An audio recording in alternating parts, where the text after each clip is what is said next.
nurturing environment for those who he felt deserved it. Danny, you don't have to be afraid anymore. Yeah, he's dead. He's dead.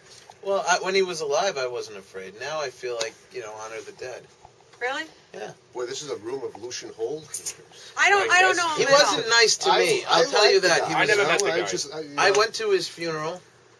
Were you there? No, I wasn't. But when I had my stroke and during rehab, he was at my rehab. Which I was going to talk to you a little bit about in a minute. But I went to the funeral to show respect. And I did that. Cool. I did that. I didn't even know he died until I got out of the hospital. I interviewed him once on the radio. We had a good interview. He was very mean to me. There's no need. He was very mean to me. There's no, getting around it. He said things that were deliberately hurtful and for no reason. I was very polite and a very quiet and, if anything, scared kid around him. But he just... Was he like, you're too quiet and scared? After one time I auditioned for him, he just looked at me and he says, "You'll never make it in stand-up comedy."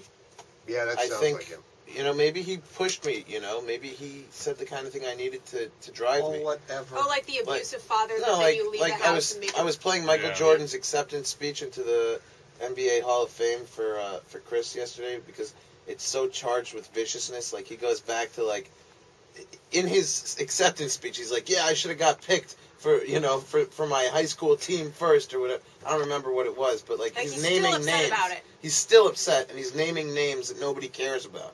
Like, this person held me back, and I showed him. And didn't he, grow, 5 inches or something, in between those years? And that person thought he was the best, but I showed him, and I was better than him. It's like, Michael, take it easy. We get it. You're good, You're the best basketball player ever. Just accept the award and smile and get out, But no, he was, still driven by that, need to... that fiery need to prove these people wrong. Because coming up, it's tough. It's tough. Yeah, so I think, every time I do something that gets me somewhere, there is a little part of me that goes, take that, Lucian. You were wrong.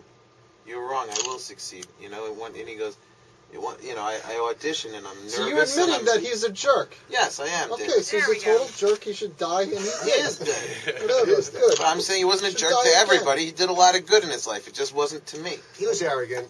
I admit he had an arrogance about him, and he was direct. He shows who he liked. He never said go home and work on your material. I always say, you're not going to do it. It's not going to happen for you. He was very direct. I don't hate him. I didn't wish. You only think about him every time something good happens to you. You think about how much you hate this guy. I don't hate him because he did a lot of good for a lot of good people, like my friend Ross Bennett. Ross used to be on the road a lot, lonely, depressed, and Lucian would make an effort to call him and talk to him every time when he was by himself in hotel rooms. To give him unpaid gigs. No, to help him through.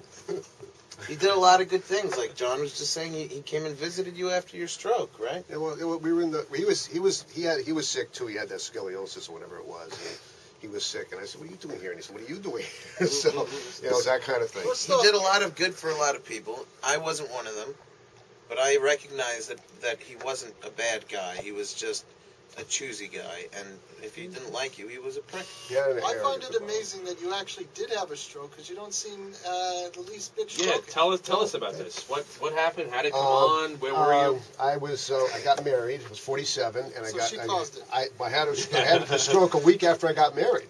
So that's got to tell you something. A week after.